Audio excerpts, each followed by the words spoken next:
Welcome, residents, to the Dr. DC podcast. My name is producer Richard, and across from me is the doctor himself. And by across, I mean next to me, because we're on a couch together, so that wouldn't make sense unless I had said that he was beside me. Don't tell them about the couch. I'm auditioning. By together, I mean I'm standing in front of him, seeing what he's willing to do for this podcast. Oh, God. You said you wanted to be a star, a podcast star. Yeah, you know how those exist? You know, that's definitely a thing. Yeah. That's going to be the next, like, weird subgenre of porn is going to be, like, fake podcast. Yeah, but you're not luring women in by doing that. You're just luring in, like, middle-aged dudes. But I think it's audio only is the thing. Oh, yeah. Yeah. It's just a lot of, like, hey, you want to be a podcast star? So it's yeah, not, sure. Not fake casting agent. It's fake podcast guest. Yeah. Yeah. Yeah, I got a lot of opinions about beer. This is going to be great. I need you to do this ad read about Casper mattresses. Oh, yeah, I like a mattress. Yeah, why don't you lay down on that mattress? Oh, all right. It's pretty comfortable. I love that it sounds so much like fucking Barney from The That's Simpsons. been my... For some reason, that has been... Like, because you know, like, your voice of other people when you're doing... Like, when you're doing stand-up? Yeah. That's been my, like, for some reason... You're doing, like... That was my voice. I needed to choose a voice to do when I was doing, like, a back and forth in the last time I did stand-up. And I was like, this just came out. That's such a choice. Yeah. Oh, jeez. Because I was doing the whole thing where my bit where it's like you invite someone to the Yukon and you're like, oh, like you welcome to the Yukon. Like, I got a really great ideas for you. Oh, really? Eh? Like, oh, how do you feel about cinnamon buns? It's like, oh, that's great. Like that's. Again, that's very funny, but not to most people listening to this. That cinnamon bun joke is only for Yukoners. Well, yeah, local jokes, local work. Yeah, that's right. Oh, yeah. Each week we talk about the weird and wonderful world of DC while fielding questions from listeners like you. Oh, right. That's where we were. Oh, yeah, I sometimes forget what we're doing. It's easy to forget, I think, when we're doing what we're doing, which is recording a bunch of episodes in advance. What? No, you're not. This is... We perfectly set this up so it wouldn't feel like it was... This on insert date. Yeah. I'm holding up a newspaper with today's date so that you can verify. Can't you tell? Yeah. It's right there. I can see it. The mic is right next to this newspaper. You can hear how relevant it is. You could have just put your hand and gone like this. Oh. Rubbed it against your shirt. Listen, I don't have a fucking newspaper. I didn't know what to do. I panicked.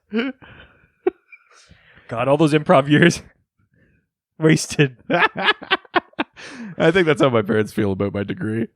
Years wasted. Yeah. I don't know. You took a liberal arts degree and you have a liberal arts job. I guess it's... I have a theater degree. I work in a theater. Yeah. Yeah, it could have been worse. It's relevant. Yeah.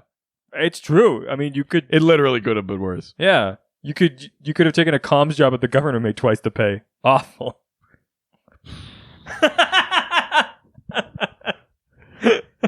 Where liberal arts dreams go to die. Well, I mean, listen, one day. Speaking of dreams that go to die, we got a review. Hey! Yeah. Maybe you shouldn't have phrased it that way. I know which review this is. Oh, I don't. You're gonna feel bad about that. We got a 5-star review, number 90 from Chad Bucher.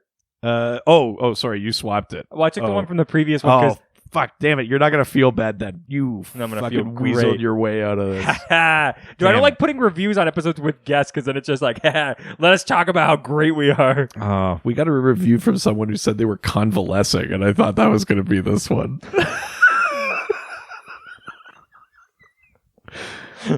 Damn it. Wow. Okay. Son of a bitch. Bucher. They go on to say, the funniest comic podcast out there. Wow. Do you know what? We are. Yeah, we're the funniest comic book-based podcast about DC in the Canada. No, I'm going to go further. I think we're the funniest podcast. Yeah. Coming for you, bang, bang. More ways than one. Oh, bang, bang. Into my heart. Oh, yeah. Monster fuck. They go on to say, My week is not complete until the new episode drops. Oh, I don't. This is good.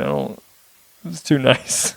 well, keep reading. Maybe it gets mean. Oh yeah, fingers crossed. The Doctor knows more about comics than he probably should. There it is. All right, back down to earth. The drops and Alfred impressions are two of my favorite things. Hell yeah! You mean sound drops, like from a soundboard? No, all of you.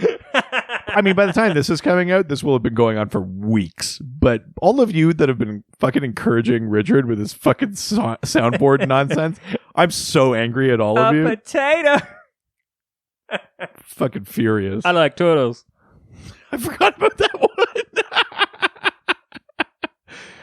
They go on to say, looking forward to 100 reviews for the Supernatural podcast. Keep up the good work, you sexy beasts. Well, good luck. Good news for you. Oh, baby. We're 5 episodes in. Supernatural podcast already out. We're like 8 episodes in by this point. Exactly. Supernatural podcast already out. We've also already hit 100. We're going to be doing that Lord of the Rings thing. So it's all gravy, baby. Yeah, it's great. It's a thing. You know, it really kind of sucks the energy out of the podcast, dude. Oh, yeah, I just had a flashback to having this conversation like 3 years ago with someone else. We never had that chat. They had to show up if we were going to have that conversation. I had that conversation. Oh, yeah. Texts. It was very awkward. Very uncomfortable. No, I just did it through subtext. Well, yeah, that must have been nice for you. Hey, look, if he kept listening to the podcast, he'd find out how I really feel. Good Lord. Well, thank you for the review, Chad Bucher. Bucher. Fucking love it. This week's theme, Underworld. Yeah. Lichen. or a fucking Vampire. tooth monster. Do the vampires have a different name? Do they have Tooth monster. the lichens are the werewolves, but do the vampires have a different name? Moss. Moss? Yeah, because lichen. Fuck you. Fuck you. God damn it. The ferns are out. Yeah, we're talking about Underworld, which is not. We're not talking about the Kate Beckinsale franchise, although I have seen a couple of those and they're delightfully stupid. Yeah, they're real dumb. But we're talking about Underworld is part of the multiverse. It's part of the sphere of the gods. It is the realm that is basically home to like the hell or death realms of other pantheons. Hell is its own thing, like hell, and then these are the other ones, Tartarus and stuff like that. It's also home to the Phantom Zone. It's basically like prison dimensions, hellscapes of other pantheons. That is sort of what Underworld encapsulates, and we're talking about that this week. Is Tartarus just like a land full of teeth that once you go inside it's bigger? Tartarus is great if you're Salmonus.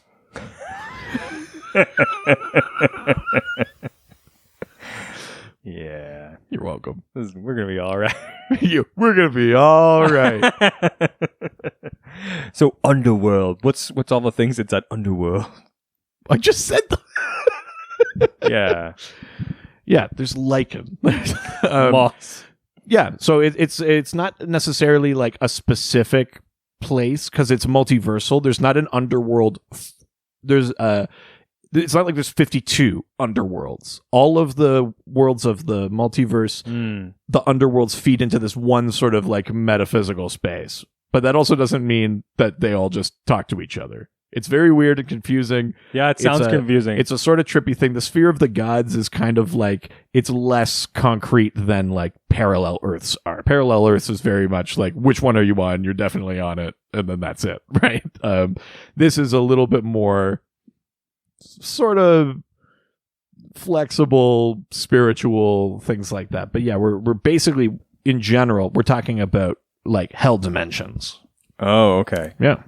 It's a place where we're at right now, right? Yeah, this is Underworld. Yeah, it's a living hell dimension. Yeah. But we're 204 or 205 of these in, so we can't stop now. We literally can't. No, we're not allowed This is the boulder we're pushing up the hill. Contractually, we're not allowed to stop. Well, most of you don't know that, but we're actually under contract. Yeah. I don't know who set it up, but we both signed. Can you believe I sold my soul for this? God. I mean, you got me out of it, so I guess it's worth it. We got a few questions, so why don't we get into them? Yeah, let's do it. First, we're going over to Facebook. Going to the face and the book. Going to the Facebook. And the first question comes from We've Only Just Dated. Oh, it's too high. Couldn't do it. We've only just dated. Brandon Urie? Is he here? We've only just dated. Yeah. Yeah, I'm fucking great at My this. favorite part of Brandon Urie's singing is when his voice cracks and he can't hit the note. Nailed it. Dan Dunn asks, what are the ways to access this dimension from Earth? Also, who are the characters that can travel to and from? Right. So, I mean, yeah, I mean, Kate Blanchett. the best way, not Kate Blanchett, Oh, Kate yeah. Beckinsale. Kate Beckinsale, yeah. The best way to talk about this is to sort of explain kind of what I started talking about. Is it's not like one place, you know, like a parallel. It's like a little bit of it's like in all of us. A parallel universe. You go through the whatever the barrier is, and you're in another universe, and that's just it. You're there. The Underworld is the multiverse you don't see. Because this multiverse. The Underworld was carrying us the whole time. It was the multiverse we made along the way. Yes.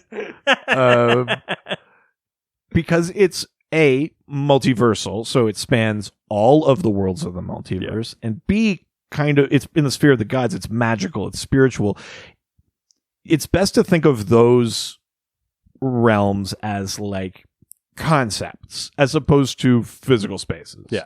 There are physical spaces that are aligned with those concepts, something like the Phantom Zone, something like Hades, something like, those kind of various hells and underworlds are associated with that concept. So you could make your way to that concept and find yourself in one of those spaces, but there would be one of those spaces for each Earth. It's not one big waiting room, right? So how do you get there? I think you'll appreciate this because it's sort of, in a way, is a thing that Supernatural deals with sometimes. Ooh, you got me listening finally. So the easiest way to get to one of these spiritual realms, specifically something that's supposed to be like a hell, would be to die and go there. So, for example, that's a dream. For example, you're an ancient Greek. For some reason, Hades has like he's getting your soul when you die. So you die, your soul, your spirit would transcend the orrery of worlds, transcend like the core of the multiverse, and move to this conceptual spiritual realm. You would go to Tartarus. That's where your soul would be. And that is maybe the main way, I guess you would say, you would gain access to that place. Making my way down, walking fast, the face is past, and I'm hellbound. I can't believe you did that. But just like in Supernatural, that's not the only way to... You can also physically go to those places. Yeah. So, there's even a recent arc of Justice League, like from maybe like a month ago or 2 months ago. Yeah. They literally open the doors to Tartarus and go there. They aren't dead. They are physically entering Tartarus. So that's just, we're talking about some sort of dimensional portal. You're entering a higher plane of existence physically.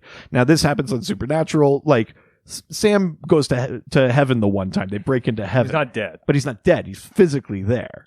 And that's weird. God, right? I I could have understood DC so much longer ago if you had explained it to me like this. I know, right? This was the key to it the whole time. Let's just put those two hands together. Yeah. Oh, so like Darkseid's like Crowley, but no. God, who's he like? Figure it out. He doesn't understand it at all. He's like Lucifer? Closest, probably. Yeah. I get comics. But yeah, so you have both this sort of like spiritual, metaphysical way of entering these spaces. You also have a literal way in some cases if there is like a portal or some sort of dimensional rift or something like that. Now, the Phantom Zone is part of Underworld. Phantom Zone, you just get there with technology, right? Jor-El discovers the Phantom Zone and creates this thing called the Phantom Zone projector that basically sends you there. And that's part of the Underworld.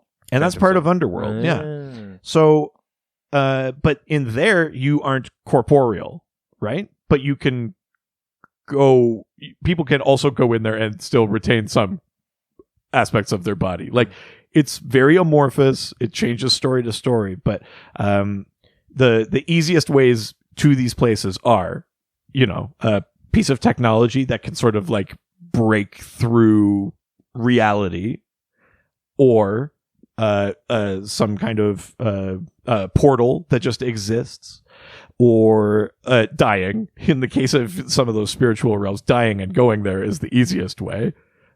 Characters that can easily go to and from those places are characters that exist in the sphere of the gods, right? Anyone that originates there, so we're talking new gods, we're talking Phantom Strangers, Zoriel, Spectre, characters like that, Olympians, they can move to and fro freely between those places very easily, but they originate there. That's easy for them.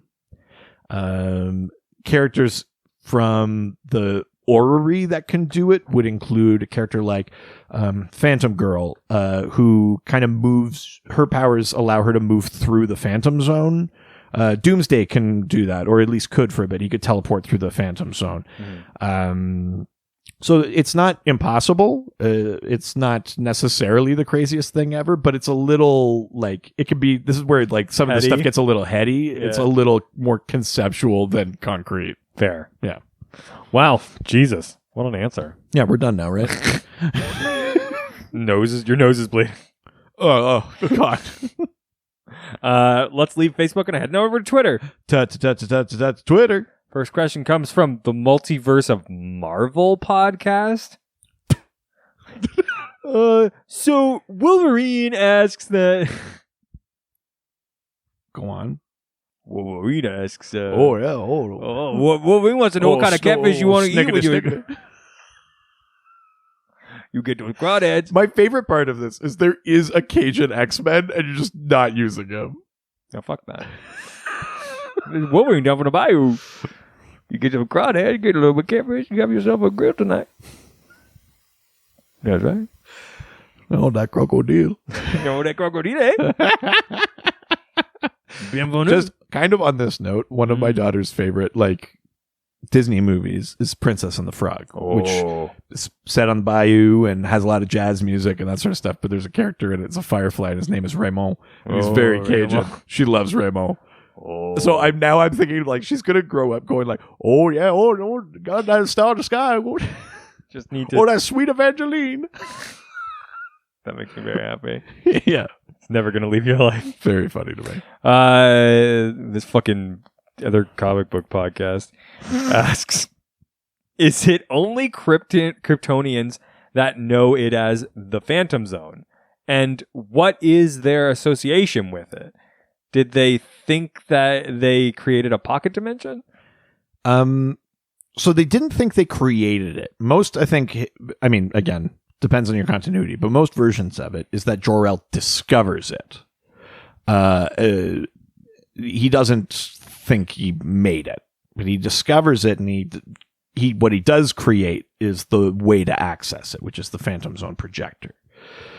There's some continuities where like Kryptonian prison used to be that you were put in like just stasis and like shot into orbit, which you kind of see in Man of Steel. But Man of Steel also that adds to it that they're shot into orbit into the Phantom Zone. Oh, yeah. The Phantom Zone was deemed more humane, quote unquote, because it's not sort of corporeal. You're sort of intangible in there. You also, there's no like, you can't speak, but you become telepathic, but you just exist forever. Okay. So it was sort of this thing where it was like, it was kind of deemed humane and they could sort of forget about them, but it's actually way worse. Oh, yeah. I mean, it's worse than conscious existence forever without actually. I would argue that it. it's worse than like re-education or like other things that are also bad. Is just like, here, you can just be alive forever. You can watch what's happening out in the real world, but you cannot touch, you cannot deal with it. So that, I mean, that's how all of those people survived the destruction of Krypton. Jesus. Very fucked up. Yeah. I think Kryptonians are the only ones that know it as the Phantom Zone, though. Humans know it as the Phantom Zone, the members of the Justice League that are aware of it. Because they're learning that from Superman. Exactly. So the Phantom Zone name kind of carries on that way. But there are other societies and other species that have contact with that dimension, that pocket dimension, that sort of realm, and they call it something different. So the Martians, I think, called it like the Still Zone, which makes sense because it would be this sort of place of relative quiet compared to regular Martian culture. If you were the only Martian in the Phantom Zone, you couldn't interact with, let's say you couldn't interact with the Kryptonians that they threw in there or anything like that. Like, that would be a telepathic nightmare for you. Jesus, you know? Yeah. And also to not have a body. You couldn't shapeshift because you aren't a thing. That's pretty fucked up. So that was called the Still Zone.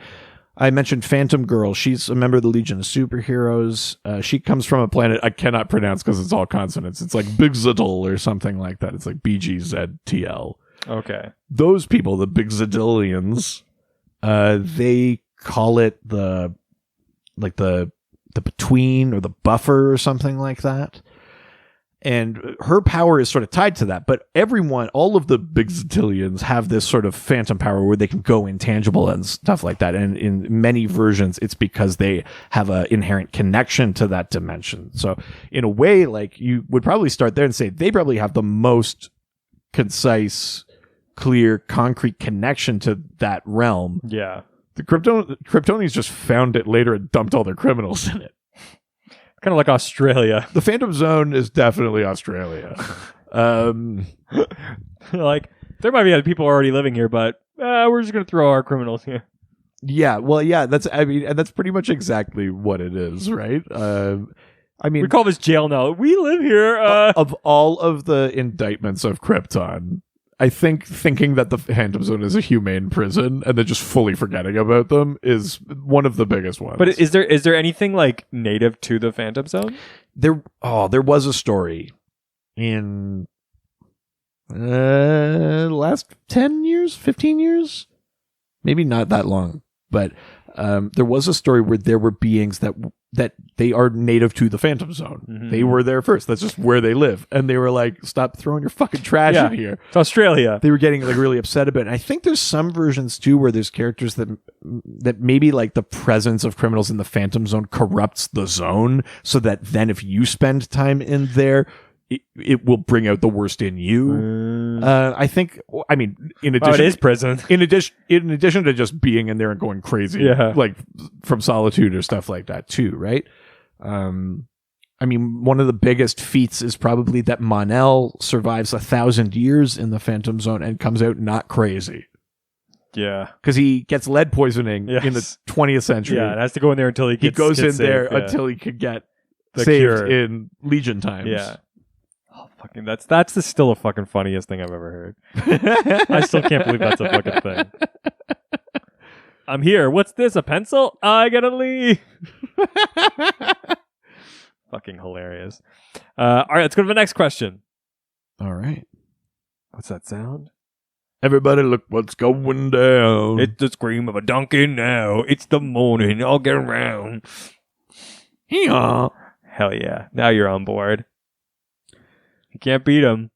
I think I've been in this Phantom Zone so long now that I'm broken. Yeah, one of us. One of us. I'm only one man. My will's not indomitable. You're never going to be a Green Lantern with that attitude. Yeah, you're right. Well, fucking it. I've got this yellow lantern though for you. All right. So quick. I never said I was the hero. Oh. If you're not the hero. God, I'd be the villain. That's where I've been living my life for years. Braydon asks, in the DC world, is it easy to travel to the Underworld and back? Or do they have to pay Charon Is it Charon? I think, or like Charon. Yeah, I never know. Yeah. The boatman for safe passage to and from. Well, I mean, the answer to that question is it depends which part of the underworld you're going to. Underworld. But I mean, if we are technically talking, if we're talking about that Greek one, then yes, you have to cross the river Styx. It means you probably have to pay the boatman. You know, like if let's say in that Justice League story, you're going through like the actual gates, you're following that process, right? Then yeah, it would follow that you have to get across the river Styx. I think the Cerberus has something to do with this too, right? Like you'd probably encounter those things. I don't necessarily know enough about other Pantheon afterlives, but let's say, you know, like Norse, there's like a sort of hell. Valhalla, so I don't know. Well, there's Valhalla, which would be like Heaven. Skyland, is the opposite number in the sphere of the gods. Yeah. Skyland. That's where Olympus is, and Valhalla and things like that. Heaven is its own separate thing because Christianity gets its own special thing. Of course. But on the flip side, yeah, I mean, I think there is like a hell dimension or a hell one of the 9 realms of Norse mythology is a hell one. So that would be down there. It might actually just be called hell, like with 1 L or something like that. Yeah, there would be like whatever the Aztec one is, like the shadow world or something like that.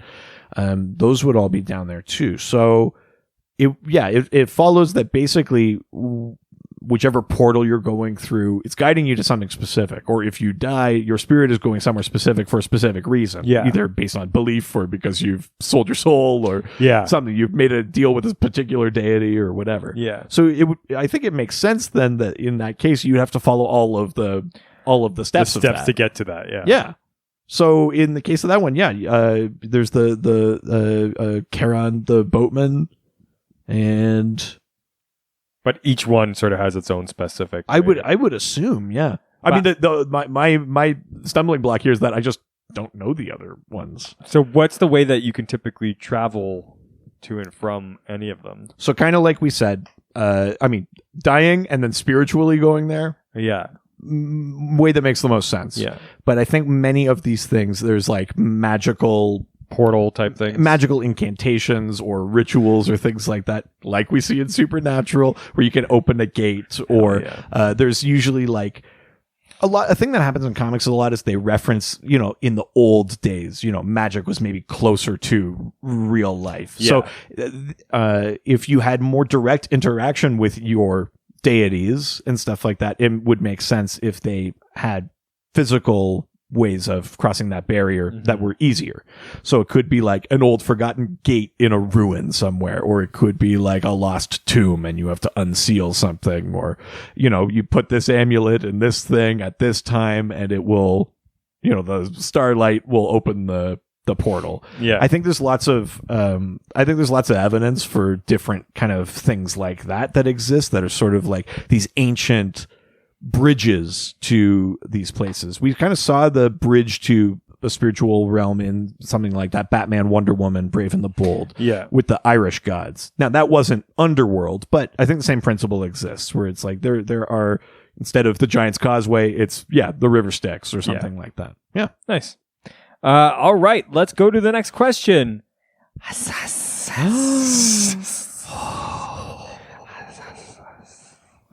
Steven Salazar. Oh, yeah. Slither in. Oh.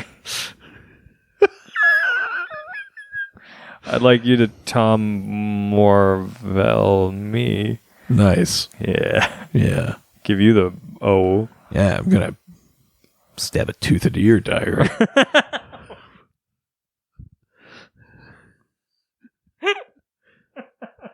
No? Is that too much? Either way, I'm going to bleed. Oh, God. Steven asks, are there any references to Mayan and Spanish underworlds or gods?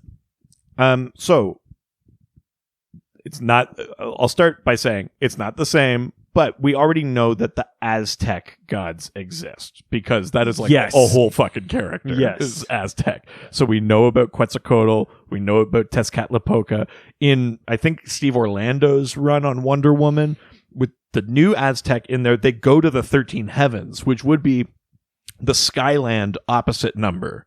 13 heavens would be like going to heaven in Aztec belief. I don't know what the opposite number of that is, but I assume it's where Tezcatlipoca is. That must exist in Underworld. Yeah.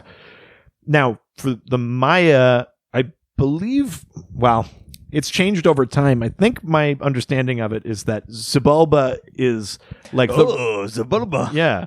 After he lost that pod race, he became like the Lord of the Dead. Wow, what a way to go. Well, it's all of those other pod racers that he killed along the way. He was now responsible for their souls. Okay. Him and Ben Quaterneros immediately become a deity. Yeah. So like Xibalba, I think just used to be like, you're dead. This is where you go. Kind of in the way where like Hades is just the underworld. We've sort of corrupted it over time to be like, no, it's like Hades is the god of the dead. There's Tartarus, which is hell, and then there's like the Elysian Fields, which is like heaven, right? There's these different things. I think Xibalba was just like where you go when you die. And then I think the influence of the Spanish and that kind of made it more of like a hell thing as opposed to just being dead.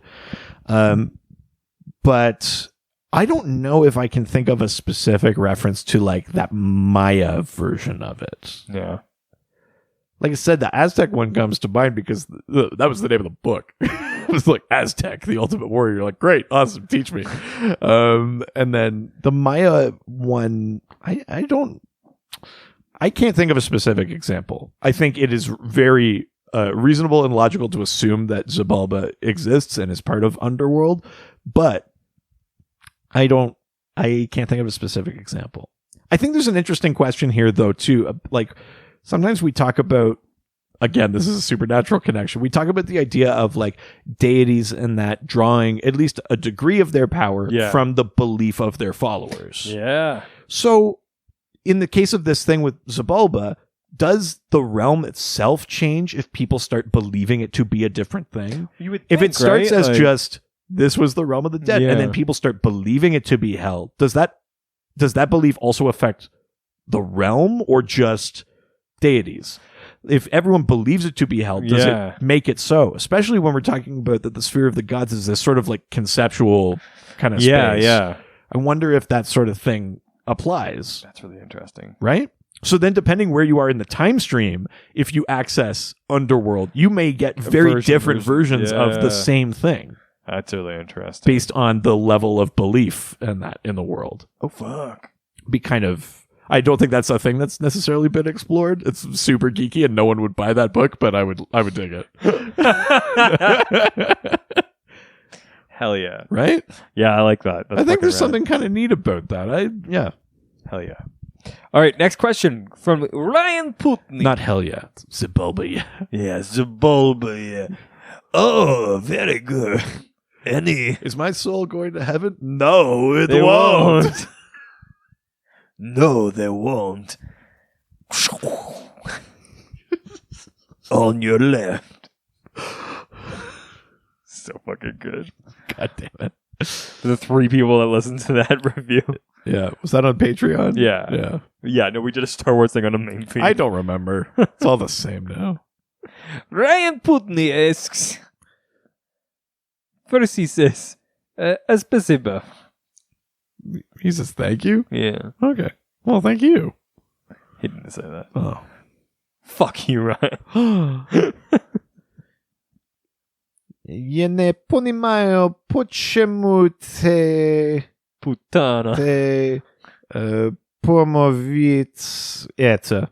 I hope that there's like one Russian listener who is just like, yes! Or помовишь это. Yeah. You know what's funny is there's a lot of Russian supernatural Instagram pages. There are. I was wondering if maybe they started following us because I've been doing so much Russian and my phone is always listening and it's affecting the algorithm. No, I've been looking them up and adding them, and yeah, it's hard to like. There's a lot. I do like because I can phonetically read Russian now. Like, oh wow! I know the letters well enough that I can sound things out. Yeah. And so it's funny seeing things that are like Sam Winchester, but like written in Cyrillic, but it's just like Sam Winchester. That's amazing. Yeah. Ryan asks, which versions would you consider are the most popular or well-known in DC? Which ones would you say you wish more people knew about? Are there any that you wouldn't even send your worst enemy to? Ooh. Okay. Most popular ones, of course, we're talking Tartarus, so the Greek hell, and Phantom Zone. For sure. Hands down, easy. No contest. Those are the And really, Phantom Zone's like number one. Phantom Zone is above, yeah. Phantom Zone is the primary. Which is crazy. Because it's just kind of like this weird pocket thing for like one planet. Well, yeah, it's weird, right? Because the Phantom Zone is sort of like a nothing place, right? Yeah. It's almost more of a limbo than a hell. Yeah. But it got lumped in there. That's where it got sent when they made the map of the multiverse. Yeah. So, yeah, I mean, Phantom Zone is definitely the most popular. Tartarus is bad. What are ones that I wish got more attention? I mean, the part of the issue is that I don't necessarily know enough about other pantheons, but I wish we saw other pantheons. I mean, if there is some version of like an actual hell in Hinduism, I'd be cool. I'd be interested to see that.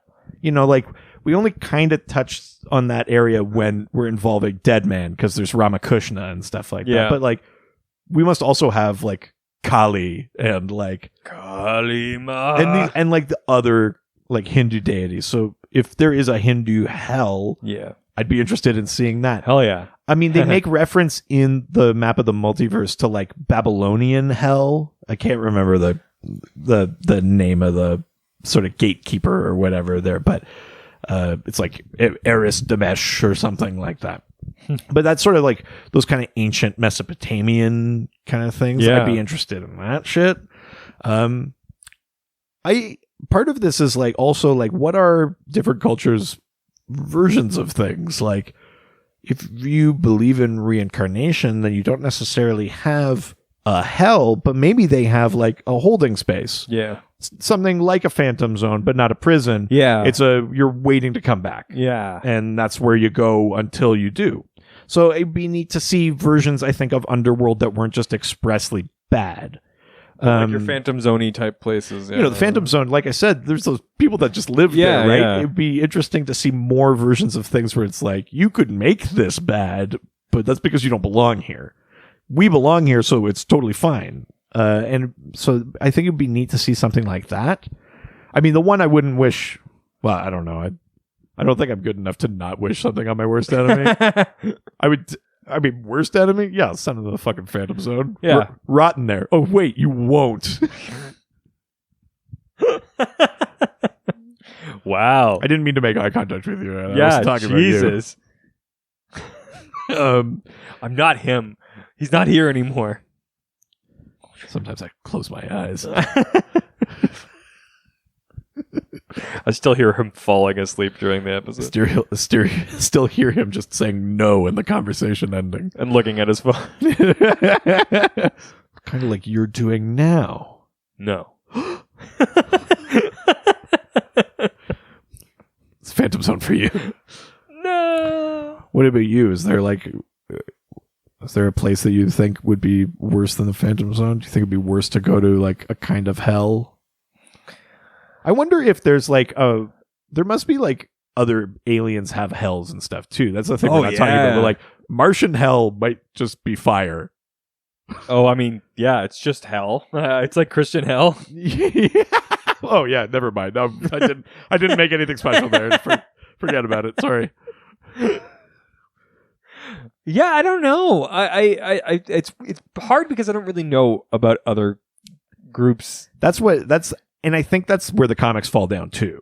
Is like that we know about as much as they do, and we shouldn't. No. So hopefully the more that they diversify that, it'd be cool to see other things like what is Zabalba? What is like a Hindu hell? Are there like African or like voodoo specific like Caribbean kind of belief Buddhist things? like yeah, I'm curious, the Buddhist thing, if there's like a reincarnation thing. Yeah, what's that buffer zone? Yeah. Yeah.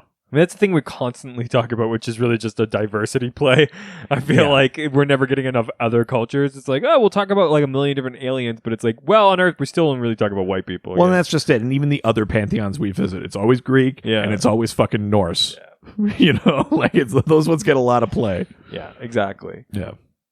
Yeah, be interested if there was some sort of like, the only African god I can name is that Anansi, like the trickster god, like the spider trickster. But I wonder if there's like what is like the hell of some of those beliefs or I think I want to see that. I want to see like a not beautiful version of that thing in Black Panther. That's so clearly like a beautiful spirit realm. Yeah, like, what's their fucking... Where would Killmonger go if he wasn't like forgiven or quote unquote redeemed or whatever? Where would he go if he was just like a piece of shit? Hell yeah. Yeah. That's where I'd send you. Oh, yeah. Oh. Yeah, do it. Oh, no. Come on, daddy. Oh, what daddy. I was listening to a podcast today that frequently, it might have been High and Mighty, frequently went to like, mommy, daddy. And it was, I could only think of you. It's hell yeah. So disturbing. Nice. Let's leave Twitter and go on over to Instagram. Now we're going to Instagram, take some questions and answer them. Fucking love that. Nice. So much better. I mean, I don't know. Oh, can't give me anything. This is your hell. Oh my god, we're gonna do awesome shit and I don't to get anything. Pitch a bunch of ideas I shoot down. Now I know what your hell's like. Your real life. Oh. This is what I think we should do as a podcast where I talk about things I know and the fucking voice.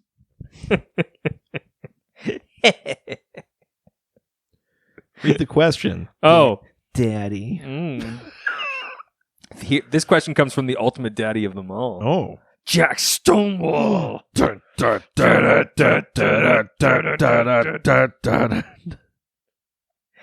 Ooh, Daddy Jack asks. I wanted my curfew to be later, but I got stonewalled by Daddy. Oh no, Daddy won't let me go to a party. I regret doing this. I feel gross. It's bad. It's bad. You really jacked me there. Oh no, I'm out. Oh no, that's a pass from me.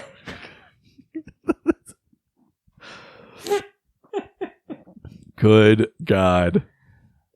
Fucking weird rest of this night. Jackass. Is Hades shown as being pure evil or a shade of misunderstood? Right. I mean, kind of like what we were talking about. Hades is not like a Lucifer figure. He's just the Lord of the Dead. He's, God of the earth kind of thing, right? And Hades, when he's been portrayed best, I think, in the comics, is when he's maybe self-serving. Maybe you can't count on him, but he's not just evil. There have been the versions of Hades. This is how my future child's going to talk about me one day. This is the eulogy at your funeral. He wasn't really just evil. He's just checked out. Yeah, I mean, there have been versions of Hades in animation and in comics that are just bad guys, antagonists, but they just kind of become like Ares stand-ins a little bit. But I think the best versions, and frankly the best versions of Ares, are just when they are what they are. Yeah. When Ares is just war, and he's like, listen, like, war is awful. I get it, but it's what I am. What do you want me to do? What is it good for? Absolutely nothing. Ho, ho, whoa. Huh. Good guy. I think the same is true of Hades. Frankly, the Hades in that Azzarello run of Wonder Woman in the New 52 probably comes closest to this. It's a character that Wonder Woman can get assistance from and also could be an obstacle. Just sort of depends. Hades has his own interests. Maybe he's kind of seeking power on Olympus the way other Olympians are as well. He's not better or worse in that regard. I think my favorite interpretations are those ones. I think they're more interesting. Where it's sort of like amoral. He's just like, listen, dead is dead. That's where I come in. Yeah. I don't care if this person like burns for thousands of years It's or just they like, go over here. It's a living. But this is what they did. Yeah. And I just take it off of my sheet and then they go over there. Yeah. Like I kind of like that sort of like, It's his job. almost like apathetic. Yeah. Kind of. Yeah. It's his job. He just is, right? There are characters that are better when they are pure evil. Character like the Joker. Character like Darkseid. Yeah. They work when they are just evil. Yeah. I don't know that Hades is part of that. I think Hades works best when he's objectively not, and that is the more disturbing thing. Where It's just like, listen, I'm fulfilling a function in the natural world. You just don't like it, but that's not the same as me being deliberately evil. Yeah. Yeah. Nice. All right. Let's go to the next question, All which right. means we're leaving Instagram and heading on over to Reddit. Where everyone's nice and no one's ever mean. First question comes from H45JJ3. Wow. Good name. That's what I'm going to name my next child. All right, Elon. Who asks, who are the most dangerous people in the Phantom Zone? Ooh. Great question. Yeah. All right. Well, I mean, let's start with some of the obvious. General Zod. Very, very dangerous. Super powerful Kryptonian, master military strategist, expert fighter, and just will stop at nothing. Zod is crazy dangerous. Mm-hmm. We talked about Jax Ur, I guess, last week on the Mad Science episode. He's the Kryptonian that blew up Wegthor, blew up the moon of Krypton. Yes. Jax Ur is in there. He's a bad apple. You get Feyora Ul, who is Zod's wife. Again, military presence, very, very dangerous. I think any of that sort of cadre of character is pretty dangerous. Doomsday has spent a lot of time in the Phantom Zone, is exceptionally dangerous. To the point where like Doomsday at one point could he physically fought his way out of the Phantom Zone. He punched his way out of the Phantom Zone. Sure. Which is pretty, crazy. He punched his way out of a concept, which is not the craziest thing that's ever happened in a DC comic, but it's up there. That's hilarious. What, there was, I'm not going to remember the name, but there was, maybe a New 52 thing. There was a Phantom King or something like that. He sort of had Phantom Zone energy. And he was a big sort of Superman adversary for an arc, and he was pretty dangerous seeming. Maybe not danger in the wrong hands, but I think I've talked about before. There was an arc. This is pre-Flashpoint, where Lex Luthor got this basically infinite, almost cosmic power, and I'm positive, unless I'm misremembering, that character was tied to the Phantom Zone. That this being in the Phantom Zone, Lex Luthor got its energies and its power, and the being basically said, you can have them, but you have to let go of your hate. And there's this thing where, for a moment, everyone in the universe feels bliss. There's no more strife, no more war. Batman smiles. It's the good wins. Weird. It's over. And Luthor just wants to use the power to destroy Superman, and so he loses the power, and that bliss goes away because he's so petty. He even given all of the powers of a god, he can't get over it. And I'm positive that character was tied to the Phantom Zone because it had something to do with emotions and telepathy and stuff like that. I'm pretty sure that was a character tied to the Phantom Zone, which would make that character the most powerful and most dangerous in the wrong hands, Yeah. But I mean, we know the big ones. Of course, Phantom Girl, like I said, goes in and out of the Phantom Zone. Mon-El is in the Phantom Zone. He's in there. But the big ones have to be Zod and his crew, Jax Ur, Doomsday. I think those are some of the biggest ones. I think I also talked about this last week in that Mad Science one, but that New 52 Ultra Humanite, that sort of Lovecraftian tentacle fear monster, that came from the Phantom Zone. So that one's in there too. Pretty scary. Jeez. Who do you? Is there anybody that you feel like should get more attention? You mean like should that you wish that like that we've seen a couple times or once maybe, but you wish was like a bigger character? I think I like the idea. I mean, I know this has been sort of dealt with in a way before, but I'd like to see the Kryptonian prisoners maybe that weren't that bad. You know, like, we don't need to pretend that Krypton was a great society. We know it wasn't. So is it so crazy to imagine they just put, like, political prisoners in there?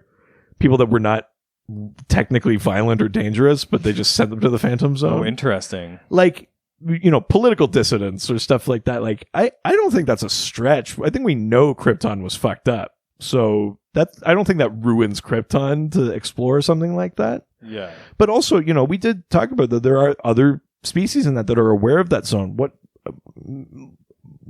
happens if we do a story where Ma'alafa'ak spends time in the Phantom Zone and maybe meets up with one of these people, or, you know, what happens when they do make contact? These different people that have access to the zone, and then maybe they meet up.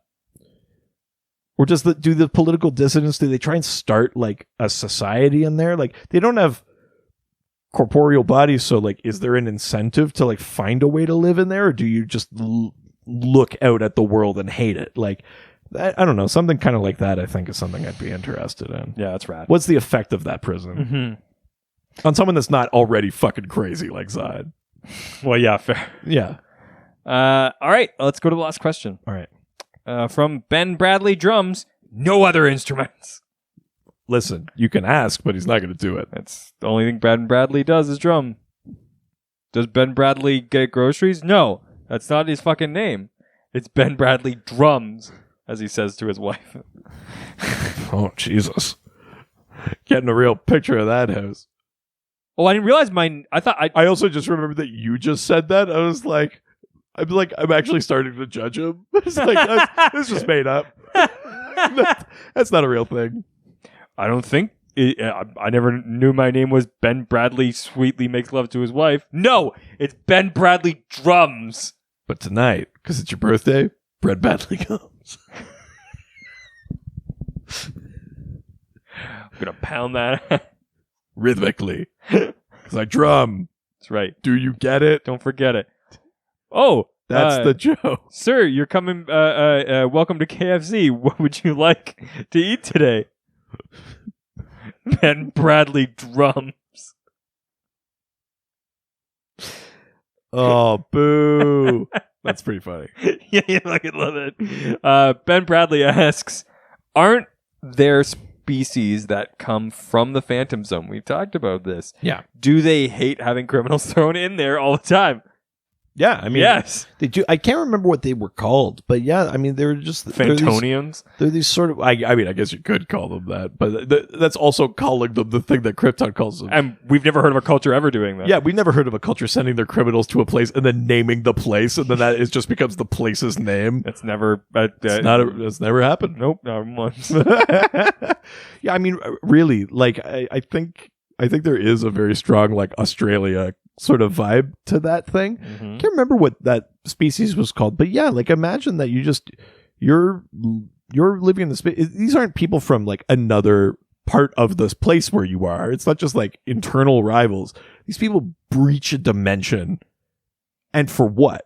They're not doing it to explore. They're not doing it to make contact and say hi. They're literally sending their most violent, most insane, most deranged criminals to your home, like to your house. I would be fucking pissed too.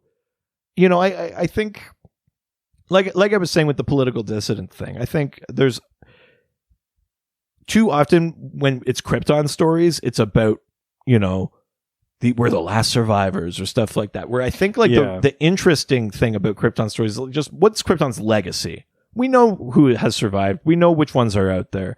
You know, we sort of tackle this a little bit with like the new Krypton shit that Zod is doing right now. But like, what is the legacy of Krypton? And is it a legacy of like horrible imperial sort of like practices of like inhumane imprisonment and stuff like that? Like, I think it might be. You know, Superman it absolutely is part of Krypton's legacy, but it's more specifically part of like the L's legacy, because Jor-El was always kind of a rebel. So really, like, Krypton's legacy could be pretty horrible, and I think those beings in the Phantom Zone prove it. I wouldn't mind seeing them again, seeing that come up again. Yeah, for sure. Yeah, or maybe they start sending their criminals like to. I mean, that's hilarious. to Earth. How do you fucking like it? Yeah, I think, or they find a way to expel other prisoners from the Phantom Zone from other planets. They don't have to all be Kryptonians, because we do that all the fucking time. But white Martians or stuff like that, and all of a sudden these beings are like, we never agreed to this. You don't get to use us to like just get rid of your inconvenient problems. And they just dump all of these that would be cool villains story. like just on Earth. And then it's like, I like that. That's an awesome I think that'd story. be kind of neat. Hell yeah. I love that a lot. All right. That's the last question. All right. So you know what time it is. I do. I'm ready. My body is ready. But my body... But my spirit is not. No. Well, we're going to play everyone's favorite game called Can You Guess the Name of the Character based on how producer Richard describes that character to you. My wife was busy, so I came up with the clues.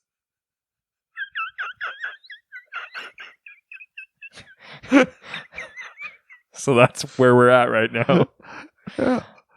Yeah, we're over 3 years into this podcast. Yeah. We're on our own. Yeah, I was just like, can you do this? And she said no. Fair enough. So I did it. Yeah, okay. I'm curious to see if these if because you know more about stuff, if these clues are like more direct than you'd like them to be. I'm curious to see if you can replicate her brand of clue. I tried to. Okay. So, if you don't know, that's typically where I send a photo to my wife of a DC character. As long as she's not busy. As long as she's not busy. And she sends us clues back to describe it. Except for today. Which I chose a character right, and made some clues. Yeah. And here we are. Okay. But I do not know what this is, so I will be It'd be really funny if you did. Yeah. Yeah, I sent you a picture. You made the clues. Yeah. It'd be really funny if you sent me like 10 or something and I just chose one. I mean, that would be funny, but I would still narrow it down too much for It's me. true. Yeah, you're too good for that. Yeah, I'm too good. Watch me just completely fucking whiff. Yeah, we'll see. First clue. All right. 2 words. Pirate ninja. Pirate ninja? Yeah. Okay. I'm gonna say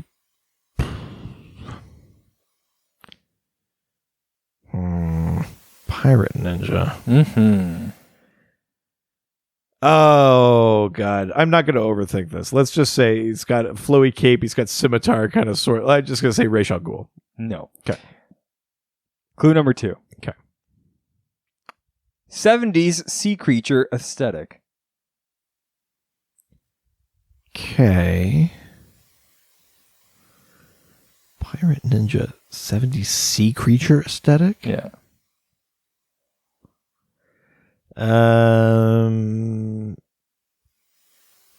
Okay. Are we talking about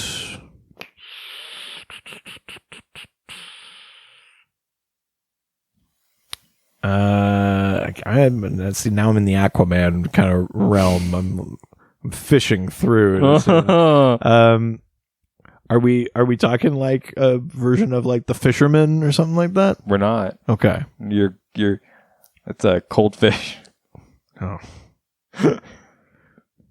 Really flopping around there. Really floundering. There we go. I got it. Clue number 3. Okay. They've got their eye on you.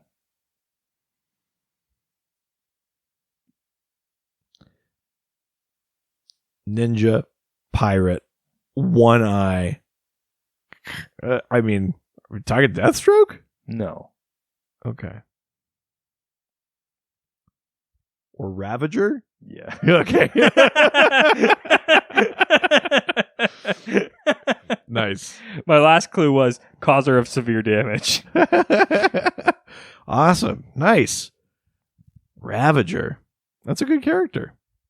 Yeah, I mean, certainly. You know what? Especially with the fucking boot cut, the 70s boot cut the pants and the like scales for armor. Yeah, no, that's fair. I see where you came from. Those were good clues. I tried it. Sometimes I can pick up the mantle. That was let's not. Let's try and do things properly from here on out. Well, you mean not ask her mid-episode to do things? Just acting as if she has no other life.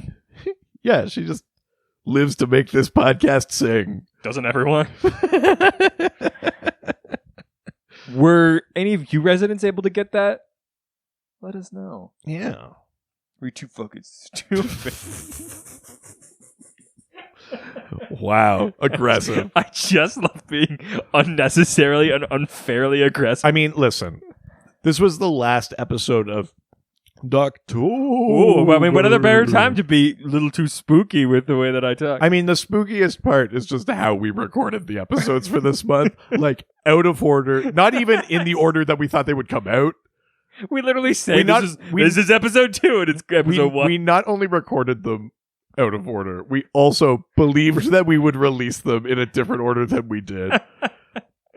Oh, were we messing with your minds? A bunch of these are in like one night, and we're like working at like our jobs, so that we come here like brain fried. It's maybe the weirdest way that I don't feel this exhausted when we do Docmas. This is the craziest Doctober for me. I think it's really out there.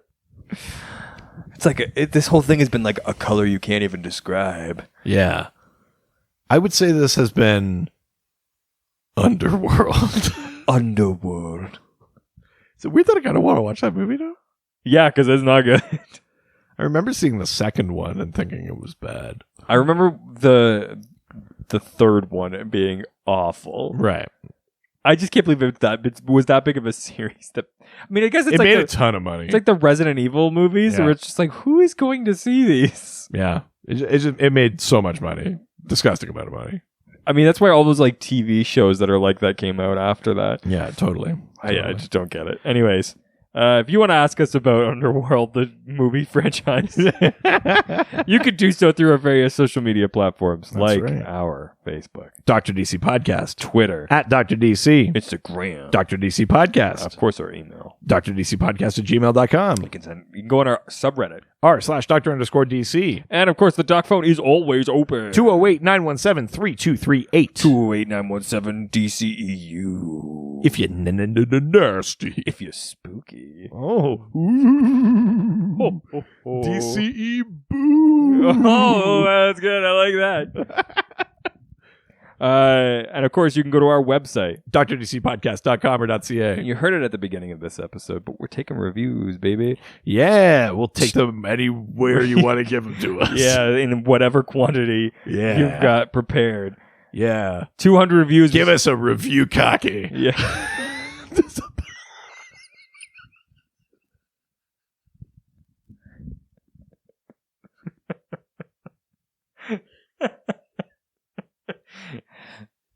We've never made a joke like that. I don't even know where you get off. It's where these reviews get off. And it's on our show. Yeah, all over our show. All over our show. Our show's face and neck. Jesus Christ.